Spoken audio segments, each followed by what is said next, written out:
Pariisin olympialaisten avajaiset perjantaina 26. heinäkuuta olivat aika hurjat. Monien historiallisten miitteiden lisäksi mukana oli silmäniskuja, elokuvien, kirjallisuuden ja myös tieteen suuntaan. Ja paras näistä tuli ihan lopussa, kun olympia tuli, laitettiin ilmapalloon. Ja tuolloin olin itse asiassa aivan hepnaadissa, koska pallo oli aivan kuten maailman ensimmäinen vetypallo, joka kaiken lisäksi nousi ilmaan juuri tuosta samasta kohdasta Tuiliersin puistossa vuonna 1783. Olen kävellyt monta kertaa tuosta ohitse ja olenpa ottanut pari kertaa kuvankin juuri tuolla paikalla olevasta muistokyltistä. Vapaasti suomennettuna, tässä paikassa joulukuun ensimmäisenä päivänä 1783 fyysikko A.C. Charles ja Marie-Noël Robert nousivat lentoon maailman ensimmäisen suuren vetypallon kyydissä. Avajaisten kommentoinneissa ja selostuksissa puhuttiin kuitenkin koko aika kuumailmapallosta ja Montgolfierin veljeksistä, mutta kyse oli kuitenkin kaasupallosta, joka siis näyttikin ihan samanlaiselta kuin nyt tuo ilmaan noussut pallo. Ja siis kyseessä on kaasupallo, ei kuumailmapallo.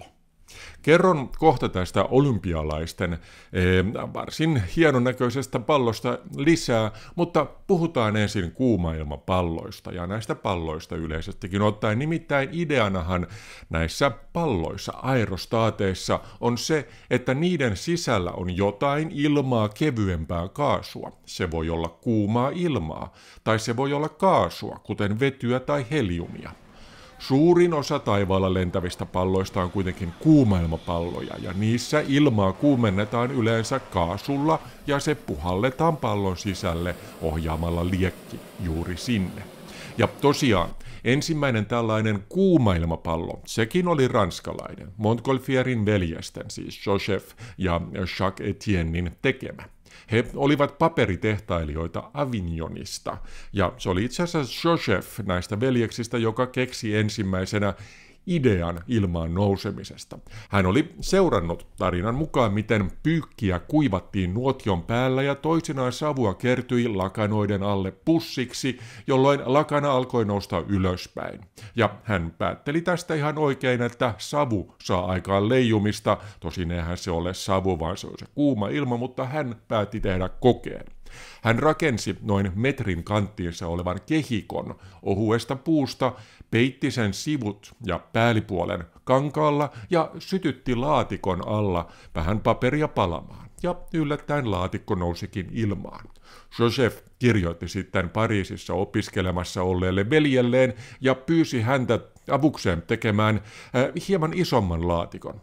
Ja sen alle laitettiin hieman isompi nuotio. Ja sekin ponnahti, siis laatikko ponnahti yllättäen lentoon ja leijui ilmassa jopa 2 kilometrin päähän. Tämä tapahtui kaikki joulukuussa 1782 ja sen jälkeen veljekset tekivät yhä isompia palloja ja lennättivät niitä. Heidän maineensa kiiri laajemmalle ja lopulta sitten syyskuussa 1783 kuningas Ludwig XVI pyysi tekemään näytöslennon Versailles linnan pihalla Pariisin liepeillä. Tuohon palloon oli kiinnitettynä kori, missä oli lammas, ankka ja kukko. Ne tai he nousivat ilmaan noin 8 minuuttia kestäneelle lennolle ja kävivät noin 460 metrin korkeudessa ja lensivät noin 3 kilometrin päähän lähtöpaikasta.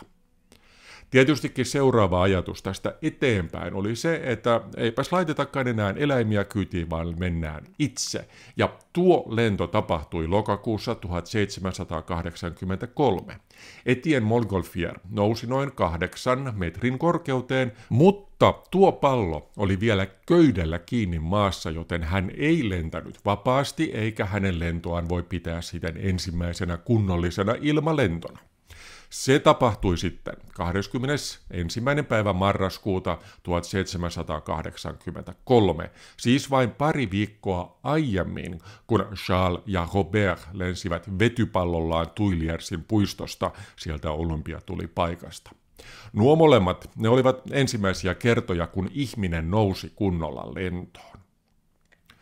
Tein Prisma Studioon vuonna 2010 muistaakseni pienen jutun Montgolfierin lennosta Pariisissa ja kaivoin nuo materiaalit nyt esiin. Äänet eivät ole ihan täydellisiä kohta tulevissa videoissa, koska en löytänyt erikseen tehtyä spiikkinauhoitusta mistään, mutta se ei paljoa menoa haittaa. Nyt siis yhdistän yli 14 vuotta nuoremmalle omalle itselleni Pariisin. Olemme Pariisissa, tarkalleen ottaen Pariisin 16 kaupungin osassa, missä sijaitsee tällainen kaunis pieni puisto.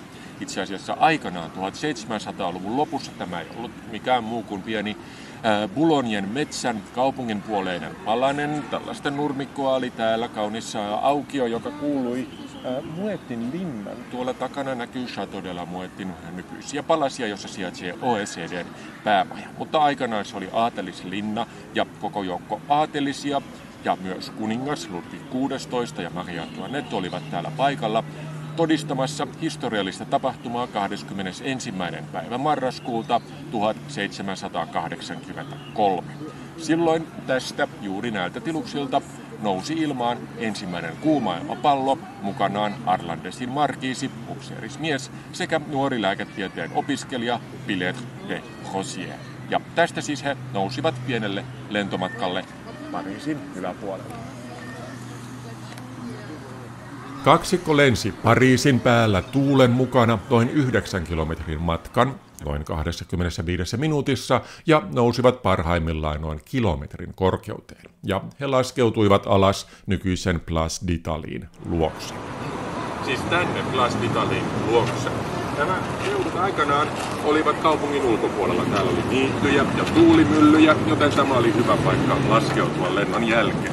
Itse asiassa kaksikko olisi voinut lentää huomattavasti pidempäänkin, mutta heillä oli pieniä ongelmia. Teknisiä ongelmia nimittäin. Kuumaa ilmaa tuottamaan pallossa käytettiin yksinkertaisesti nuotiota. Nuotiosta nousi ylöspäin ipunoita, jotka saivat aikaan sen, että paperi syttyi palamaan paikallisesti. Tämä ei ollut mikään uusi asia, ja sen takia heillä oli mukanaan märkiä pyyhkeitä, joilla paikallisia paloja sammutettiin, mutta sitten kävi niin, että yksi näistä paloista ei pikkusen suuremmaksi. De Rosier otti takkinsa, kostutti sen vedellä ja sai aikaan sen, että liekki sammui, mutta kaikelta varalta he päättivät laskeutua alaspäin, mikä varmastikin oli ihan turvallista. Mutta itse asiassa tämä ei kuitenkaan ollut aivan ensimmäinen lento, sillä sitä ennen oli ollut parikin koelentoa ja ne tapahtuivat tuolla. Käydään katsomassa.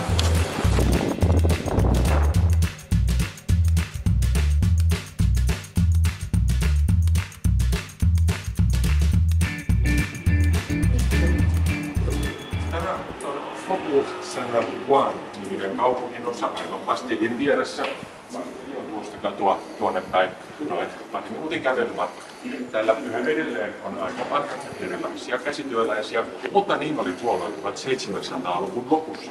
Erityisen paljon täällä oli kuninkaan opiskelijoita, jotka tekivät kuninkaalle mitä tahansa taideteoksia. Ja eräs näistä taiteilijoista oli Jean-Baptiste Réveillon. Hän oli tapettien teksti.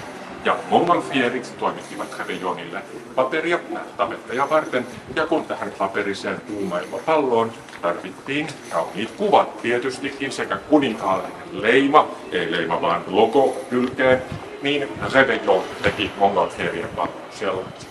Ja niinpä aivan ensimmäinen kuumailmapallon koelento siten, että ihmisiä siinä oli kyydissä, tapahtui tässä näillä seuduilla aikanaan olleella pienellä aukiolla aivan Réveillonin ateljeen vieressä. Ja se päivämäärä, milloin tämä tapahtui, oli 15. päivä lokakuuta 1783. Silloin siis ihmiskunta pääsi vapaaksi painovoiman kahleista, tosin ei täysin kokonaan, sillä pallo oli vielä tuolloin kiinnitettynä köydellä maahan, ettei se vain lähtisi lentämään omia aikoja. Pilottina tuolloin oli Pilet de Rosier, joten hän oli ensimmäinen ilmapallolla ilmaan noussut ihminen. Ja itse asiassa hän on myös tietyssä mielessä surullinen tapaus ilmailun historiassa, nimittäin myöhemmin hänestä tuli myös maailman ensimmäinen ilmailuonnettomuuden uhri. mutta se on jo toinen tarina. Tämä oli tarina ilmapallosta. Siis Montgolfierin ilmapallosta, sillä heillä oli pieni kisa käynnissä tuolloin loppuvuodesta 1783 Robertin veljesten kanssa. Kyseessä oli siis 2 veljeskuntaa itse asiassa. Robert on siis tässä sukunimi ja veljesten koko nimet olivat tuon ajan mukaisesti Anne Jean Robert ja Marie-Noël Robert. Eli siis miehen nimi ja naisen nimi. Tässä joku pöyristyi avajaisten voketuksesta ja niin edespäin, niin katsokaa sinne 1700-luvulle.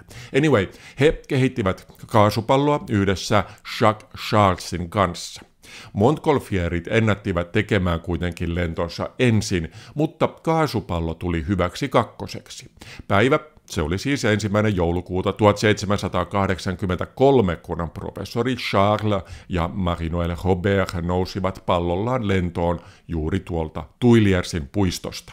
Heidän lentonsa kesti 2 tuntia ja he nousivat lähes 3 kilometrin korkeuteen. Tuuli puhalsi heidät peräti 44 kilometrin päähän Nesle-la-Valleen kylään. Siinä missä de Rosière ja Arlesin markiisi, eli siis itse asiassa Jalkamäen majuri François Laurent, mitä en äsken maininnut, mutta tulipahan sanottua nyt, niin kun he keskittyivät lähinnä sammuttamaan kuumailmapalloaan lennon aikana, niin Charles ja Robert tekivät lennon aikana mittauksia. Heillä oli mukana painemittari ja lämpömittari, ja he saivat tehtyä siten ensimmäiset kunnolliset mittaukset vapaasti ilmassa maanpinnan yläpuolella, ja se oli todella kiinnostavaa ja alku pitkälle tarinalle. Ja itse asiassa mainostan tässä välissä taas Yle Areenassa olevaa podcastiani Ihmisen tie taivaalle. Jaksossa kerrotaan juuri näistä ensimmäisistä pallopioneereista, ja varmasti palaan esimerkiksi stratosfääripalloihin joskus toisten myös videolla, sillä jotenkin tekee mieli tehdä nyt ilmapalloilustakin videoita, mutta listalla on paljon muutakin. No, mutta kuitenkin vielä vähän tästä Pariisin pallosta. Itse pallo on selvästi tehty tarkoituksella hyvin paljon tuon ensimmäisen vetypallon näköiseksi. Pallo on 22 metriä halkaisijaltaan ja korkeussuunnassa sen ja alla olevan liekin koko on 30 metriä. Sen on suunnitellut Mathieu Leanneur, ja vaikka itse pallosta ei paljon ole kerrottu pressimateriaaleissa, niin se näyttää olevan heliumpallo. Hyvin samankaltainen kuin on esimerkiksi Berliinissä, missä palloa käytetään turistien lennätykseen aivan siinä Checkpoint Charlien vieressä. Pallo, siis tämä Pariisin pallo, ei ole taivaalla koko aikaa, vaan se nostetaan illalla aina auringonlaskun aikaan ja lasketaan alas noin kello 2 yöllä. Ja korkeus on 30 metriä. Kokonaisuudessaan ne ovat siis 60 metriä korkea ilmestys. Ja tuo olympiatuli siinä pallon alla, sehän ei ole lainkaan tulta laisinkaan. Liekki saadaan aikaan 40 voimakkaalla LED-lampulla, jotka valaisevat vesisumua, joka suihkutetaan siihen ylös ilmaan 200 korkeapainesuuttimen kautta. Ne on laitettu 7 metriä halkaisijaltaan olevaan renkaaseen ja näyttää todella siltä, että siinä olisi liekki. Mutta Pariisin ekohengen mukaisesti liekin tekemiseen ei siis käytetä kaasua, vaan sähköä. Pallo näyttää todella hienolta ja itse asiassa se tuo mieleen ranskalaiset stratosfääri-ilmapallot, itse asiassa suurpaine-stratosfääri-ilmapallot. Ne ovat juuri samannäköisiä pyöreitä ja kooltaankin samaa luokkaa. Niistäkin olisi paljon kerrottavaa, mutta ei tällä kerralla. Nyt vain kiitän seurasta ja nähdään uusissa videoissa varsin pian. Tämä video muuten oli vähän kuin ylimääräinen juttu ja ensi viikolla palaan taas editoimaan työn alla olevia videoita taas paremmiksi. Eli nyt ei muuta kuin kiitoksia ja hei hei!